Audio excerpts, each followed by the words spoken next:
आपका नाम?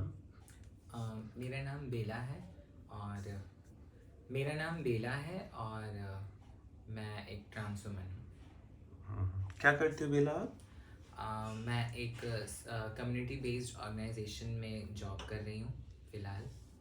और मैं सबको ये बोल कि मैं एक सोशल एक्टिविस्ट और मतलब कम्युनिटी के लिए काम करना और कम्युनिटी लीडर कह सकते हैं आप। तो अभी बताओ, आपकी जॉब में आप क्या करते हो? बहुत सारे ऐसी चीज़ें होती हैं जो मैनेज करनी पड़ती हैं और चीज़ें मैनेज करना या सबको तरीके से चलने देना या जो भी प्रोजेक्ट होता है उसको अच्छे से मैनेज करना, लोगों को देखना, मॉनिटर करना, ये मेरा काम है।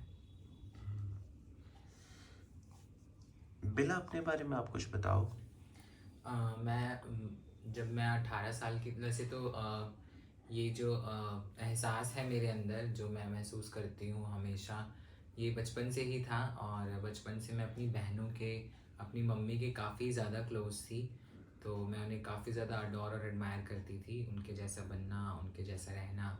और लोगों से भी वही उम्मीद रखती थी कि लोग भी मुझे वैसे ही ट्रीट करेंगे, मुझसे वैसे ही बर्ताव करेंगे। और फिर धीरे धीरे मैंने जब मैं 18 साल की थी तब मैंने अपने आप को आइडेंटिफाई करा कि हाँ, मैं एक ट्रांस वुमन हूँ। और फिर वहीं से मेरी शुरुआत हुई, बेला की शुरुआत हुई। तो आप अभी अकेले रहते हो, पेरेंट्स के साथ रहते हो या पार्टनर के साथ रहते हो? मैं अपने पार्टनर के साथ रहती हूँ और हम लोग 2 साल से साथ में हैं। तो कैसी चल रही है ज़िंदगी? अ, ज़िंदगी अभी ये सवाल हमेशा मेरे मन में उठता है कि हाँ, मेरी ज़िंदगी कैसे। तो मैं अभी ज़िंदगी के अभी से इसी मोड़ पर हूँ कि मैं बहुत थक गई हूँ अभी।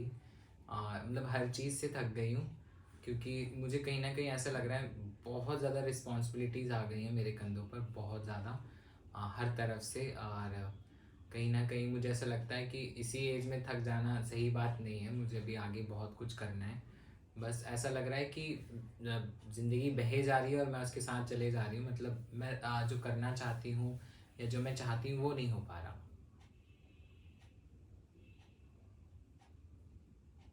हम्म। तो क्या चाहते हो आप ज़िंदगी से? अ, मैं लोगों को अपनी कहानी सुनाना चाहती हूँ, हमारे कम्युनिटी की कहानियाँ सुनाना चाहती हूँ, उन्हें ये दिखाना चाहती हूँ कि जो उन्हें सिर्फ एक पहलू पता है, मैं उन्हें दूसरे पहलू से रूबरू कराना चाहती हूँ कि हमारी ज़िंदगी में कितना संघर्ष होता है। और उनकी बहुत छोटी छोटी चीज़ें हमारे लिए कितने मायने रखती हैं। अगर वो प्यार से हमें दीदी भी बोल देते हैं, रोज़मर्रा की ज़िंदगी में अगर मैं कहीं जा रही हूँ, कोई मुझे अगर प्यार से ट्रीट करता है तो मुझे बहुत अच्छा लगता है। तो मैं इसी से सोचती हूँ कि अगर हर बार या हमेशा ऐसा ही हो तो कोई डिस्क्रिमिनेशन, कोई भेदभाव कुछ ऐसा रहे ही ना, और ये जो दुनिया है ये बहुत बेहतर बन सकती है। तो आपके हिसाब से लाइफ बहुत सीरियस है? अ, मेरे हिसाब से लाइफ सीरियस, मतलब मिक्स होनी चाहिए, कभी कभी सीरियस भी होना चाहिए, कभी कभी फन भी होना चाहिए। और मतलब सबका मिक्सचर होना चाहिए। मतलब दुख भी होने चाहिए, क्योंकि उन्हीं दुखों की वजह से आपको अपनी कैपेबिलिटी का पता चलता है और आपको चीज़ों की वैल्यू पता चलती है कि हाँ, कौन कितना ज़्यादा इम्पोर्टेंट है आपके लिए। हम्म। हमने हमेशा सोशल मीडिया में देखा है कि समाज हमें ऐसी नज़रों से देखता है, या तो बहुत वो कॉमेडी होता है या तो बहुत ही मतलब ऐसा दिखाते हैं कि शर्मशार करने वाला होता है। तो मतलब एक गलत इमेज ही गई है, कोई ख़ास अच्छी इमेज गई नहीं है। और लोगों को हमारी नॉर्मल ज़िंदगियाँ पता नहीं है, उनको लगता है पता नहीं हम क्या करते हैं ऐसा। तो क्या बोलना चाहोगे इस पे आप? अ, क्योंकि मुझे ऐसा लगता है कि उन्हें उन्हें उन तक वो शायद बातें नहीं पहुंची हैं, या उन तक वो मतलब उन जो घटनाएं हुई हैं या जो भी हमारी चीज़ें हुई हैं वो उनसे रूबरू नहीं हुए हैं आज तक। जैसे मैं अगर आपको एक बात बताऊं, मेरी बिल्डिंग में मेरे जो पड़ोसी हैं वो मुझे देख के कहते हैं कि, क्योंकि उसी एक बिल्डिंग में जहाँ एक मैं रहती हूँ, जो एक ऐसी ट्रांस है जो जॉब करती है और सेल्फ इंडिपेंडेंटली रह रही है, और वहीं दूसरी तरफ मेरे ही सामने एक रेड लाइट बैगिंग करती है, और सीधा उस फ्लोर के नीचे कुछ ऐसी ट्रांस रहती हैं जो सेक्स वर्क करती हैं, जो कि बिल्डिंग में ऑलमोस्ट सबको पता है, गली में भी सबको पता है, जहाँ हम जिस मोहल्ले में रहते हैं। तो लोग मुझसे यही कहते हैं कि आप कितने अच्छे लगते हो, सुबह सुबह आप पर्स टांग कर जाते हो अपनी जॉब पर, और ये लोगों को क्यों नहीं सिखाते आप कुछ या इन्हें आप कोई काम क्यों नहीं दिलवा देते। एक बार एक अंकल ने मुझसे सवाल करा था, तो मैंने उनको बहुत ही हंस के जवाब दिया था कि अंकल मेरे पास मतलब चीज़ें थी, मेरे को वो सब ऑप्शन मिले थे, इस वजह से मैं पढ़ पाई और इस वजह से मैं चीज़ें कर पा रही हूँ ये, और मुझे ये बेहतर लगता है क्योंकि मुझे आगे बताने वाले लोग थे, गाइड करने वाले लोग थे। शायद इन लोगों के पास वो सब चीज़ें नहीं थी, इन लोगों के हाथ में वो सब चीज़ें नहीं थी। ज़िंदगी जीने के लिए इन्हें जो रास्ता सही लगा, इन्होंने वही अपनाया, और आज तक आप लोगों की वजह से ही ये लोग ऐसे ही हैं। अगर आप जैसे लोग इन्हें वैसे ही इज्जत दे जैसी जिसके ये हकदार हैं, और जो इन्हें मिलनी चाहिए हर चीज़ में बराबरी का अधिकार, वो अगर मिलता तो ऐसा कुछ होता ही नहीं। हम्म। आप शादी करना चाहते हो? अ, पहले करना चाहती थी अपने इनिशियल स्टेजेस पर, जब मतलब होता है ना एक 18-19 की उम्र में बहुत प्यार का बुखार होता है सबको, और रिलेशनशिप्स, बॉयफ्रेंड होना चाहिए। तो उस टाइम पे मेरे को था कि मैं शादी करके एक घर बसाना चाहती हूँ, बट अब मेरा ऐसा कोई भी मानना नहीं है। अब मैं बिलीव करती हूँ कि बस मुझे मेरे पेरेंट्स को मतलब उनकी खुशी को पूरा करना है, जो भी वो चाहते हैं, और अपने सपनों को पूरा करना है बस। हम्म। वो आपने ये सपना क्यों छोड़ दिया? शादी का सपना मैंने इसलिए छोड़ दिया क्योंकि शादी मेरे हिसाब से लोग जो होते हैं कहीं ना कहीं हर किसी को किसी ना किसी की ज़रूरत पड़ती है। अब चाहे आप उसे फाइनेंशियली कह लीजिए या इमोशनली कह लीजिए। ऐसे अगर मैं कहूँ तो जैसे जो बीवियाँ हाउसवाइफ होती हैं जिनके आदमी काम करते हैं, तो वो उन पे फाइनेंशियली डिपेंडेंट हो सकती हैं, ऐसा सोच सकते हैं आप। या फिर जो मतलब जॉब भी करती हैं बट स्टिल उनका हस्बैंड है जो उनसे बहुत प्यार करता है, वो भी उनसे प्यार करती है, उनसे अलग नहीं रह पाती, वो उन पे इमोशनली डिपेंडेंट होती हैं। कहीं न कहीं एक आदत होती है, तो बट कहीं न कहीं ये आगे जाकर कमज़ोरी बन सकती है मेरे हिसाब से। मैं मेरा पर्सनल वो बता रही हूँ पॉइंट ऑफ व्यू। और शादी मेरे हिसाब से मुझे ऐसा लगता है कि हमारे अगर कोई हमसे शादी करना चाहता है, कोई हमसे प्यार करता है, तो उससे पहले अ, हमारे फ्लॉज़ से, हमारी सारी कमियों के साथ हमें एक्सेप्ट करना पड़ेगा, तब जाकर शायद शादी सक्सेसफुल हो सकती है। होनी भी चाहिए, पर मुझे मुश्किल लगता है कि हाँ, होगी।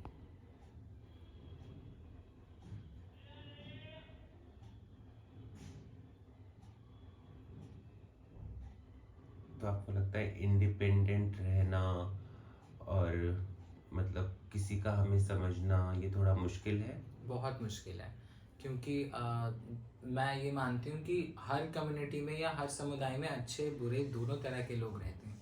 लोग कहते हैं कि हाँ, ट्रांसजेंडर्स बदतमीज़ होते हैं, ट्रांसजेंडर्स मतलब उनको लिहाज नहीं होता, वो उनका लहजा अलग होता है। तो उनको ये चीज़ पता नहीं है कि अब बहुत सारी चीज़ें बदल रही हैं। अगर आप उनके घर पे जाके एक बार डिनर करके आओ या एक बार ही खा कर आओ, तो आपको पता चले कि जो उनके घर का स्वाद होता है वो भी आप ही के घर के खाने जैसा है। इनफैक्ट आपके घर से ज़्यादा भी हो सकता है, क्योंकि सोचिए इतना ज़्यादा संघर्ष और फिर भी उस इंसान के अंदर इतनी हिम्मत है आगे चलते रहने की, जी मतलब ज़िंदगी को चलाते रहने की, अपनी ख्वाहिशों को पूरा करते रहने की। बेशक वो अपने लिए कुछ कर पाए या ना कर पाए, बट जिनसे भी वो प्यार करता है, चाहे आप उसको फैमिली कह लीजिए, चाहे आप उसको पार्टनर कह लीजिए, उनके लिए वो जो भी करता है जी जान से करता है। आपका फेवरेट फिल्म? मेरी फेवरेट फ़िल्म सच मैं फ़िल्में मुझे बहुत ही कम पसंद आती, बहुत ही कम। हाँ, मैं एक बार को कोई कॉमेडी फ़िल्म देख के हँस सकती हूँ या कुछ भी वो महसूस कर सकती हूँ, हाँ, बट कभी आज तक किसी भी ऐसी फ़िल्म ने मुझे सोचने पे मजबूर नहीं करा या ऐसे पसंद नहीं आई कोई भी फ़िल्म। कोई बहुत मनपसंद गाना? हाँ, एक गाना एक गज़ल है जो मुझे बहुत पसंद आई थी, मतलब पसंद थी और अभी भी है। इनफैक्ट अब भी जाके वो बहुत वायरल हो रही है। वो रेखा जी ने भी वो गज़ल गाई है, और मतलब रेखा जी के भी सॉन्ग्स हैं जो पुराने, वो मुझे बहुत अच्छे लगते हैं। जो हम ये गज़ल सुन सकते हैं? हाँ, ये गज़ल रेखा मैम ने भी एक इंटरव्यू में गाई थी और मैं भी गा रही हूँ। तो ये गज़ल कुछ ऐसे: मुझे तुम नजर से गिरा तो रहे हो, मगर तुम मुझे भी भुला ना सकोगे। हाँ, आगे की लाइन शायद मुझे याद नहीं है, बट हाँ, ये गाना मुझे इसलिए इतना पसंद है क्योंकि जो स्टार्टिंग की ये जो लाइनें हैं, मुझे तुम नज़र से गिरा तो रहे हो। तो कई बार ऐसा होता है, प्यार में अक्सर ऐसा होता है, मैं अपने प्यार का एक्सपीरियंस बता रही हूँ। जब तक पता नहीं क्यों इंसान का नेचर ऐसा है, जब तक वो किसी से प्यार करता है, उसको उसकी सारी अच्छी बुरी चीज़ें उसमें उसको अच्छाई दिखती है। बट जैसे ही उससे उसका रिश्ता टूट जाता है, उसको उसकी अच्छी चीज़ें वो सारी भूल जाता है, उसको सिर्फ उसकी बुरी चीज़ें दिखाई देती हैं, और कहीं ना कहीं लोगों को ड्रैग करना या उनको नीचे गिराना चलता रहता है उसमें। हम्म, जिंदगी में मोहब्बत मिलेगी, सच्ची मोहब्बत? नहीं, मोहब्बत तो बिल्कुल नहीं मिलने वाली। तो मैं बस इतना समझती हूँ कि जो मोहब्बत आपको अपने माँ बाप से मिलती है, आप उसी का अगर कर्ज अदा कर दो तो बहुत है। किसी और से मोहब्बत की उम्मीद करना इस टाइम पे बेवकूफ़ी और बहुत ही बड़ी नासमझी है। तो मेरे हिसाब से जो भी मेरी बहनें हैं जो मतलब अभी भी यंग हैं और वो सोचती हैं कि हाँ, उन्हें कोई प्यार करने वाला मिलेगा, तो मैं उनसे यही कहूँगी कि सबसे पहले आप खुद से प्यार करना सीखो। आपको अपने शरीर के हर हिस्से से, आपको आपके हर एंगल से प्यार होना चाहिए, आपको आपकी हर कमियों से प्यार होना चाहिए, क्योंकि जब तक आप प्यार नहीं करोगे, आपसे कोई प्यार नहीं करेगा। हम्म, आज से कुछ सालों बाद अपने आप को आप कहाँ देखना चाहते हो? आज से कुछ सालों बाद मैं अपने आप को अपने माँ बाप के साथ देखना चाहती हूँ। मैं काम पे जाऊँ और मेरी मम्मी हमेशा की तरह, जैसे वो बचपन में स्कूल टाइम पे लंच बनाया करती थी, वो वैसे ही लंच बनाया करे मेरे लिए। और मैं अपने आप को एक एक्ट्रेस के तौर पे देखना चाहती हूँ, ट्रांस एक्ट्रेस के तौर पे। मैं ट्रांस एक्ट्रेस इसलिए कह रही हूँ क्योंकि मैं जैसे होता है, मैं ट्रांजिशन के बाद या अपने परिवेश के बाद मैं सिर्फ एक्ट्रेस ही नहीं रहना चाहती। ट्रांस शब्द मेरे साथ हमेशा जुड़ा रहना चाहिए, मैं यही मानती हूँ, क्योंकि इसी से बाकियों की विजिबिलिटी है। मैं अपनी आवाज़ में उन सबकी आवाज़ सबको सुना सकती हूँ। मेरा हर काम उनके हर काम को दर्शाएगा, और मैंने यही सोचा है कि मैं आगे जो भी करूँगी या मेरे फ्यूचर में जो भी मेरे प्लान्स हैं, जहाँ पे भी मैं खुद को देखती हूँ, मैं मतलब उनके बिना या उस शब्द के बिना अपने आप को अधूरा समझती हूँ।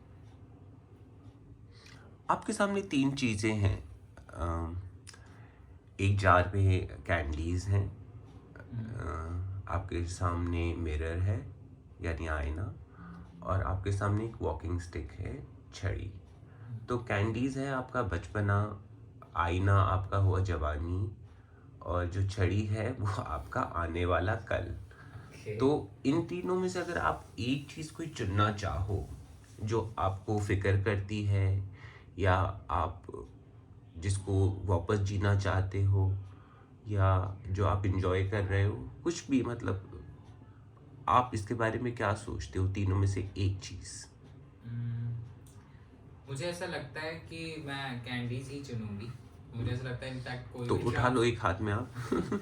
इनफैक्ट कोई भी ट्रांस होगी तो वो कैंडी ही चुनेगी, छड़ी कोई नहीं चुनना चाहेगा। क्योंकि पता नहीं क्यों मैंने सुना है, हमारे बहुत से जो मेरे समुदाय के लोग हैं वैसे कहते हैं कि भगवान हमें 40-50 की उम्र में उठा ले, या हम बूढ़े नहीं होना चाहते। तो मैं हमेशा से सोचती थी कि ये ऐसा क्यों बोलते हैं, क्योंकि कोई तो यार जब जिंदगी मिली है तो हर कोई सोचता है कि वो स्वस्थ जिंदगी जिए, 70 साल, 100 साल, 120 साल जिए। बट ऐसा क्यों? फिर अब जब से इतने साल हुए हैं, मुझे 3-4 साल हुए हैं, इन सालों में मैंने ये जाना है कि कहीं ना कहीं उन्हें ये विश्वास हो जाता है एक स्टेज पर आकर कि जैसे वो अकेले अपना संघर्ष करते आए हैं, अकेले लड़ाई लड़ते आए हैं, रहते आए हैं, बिना किसी सपोर्ट के, बिना किसी प्यार के।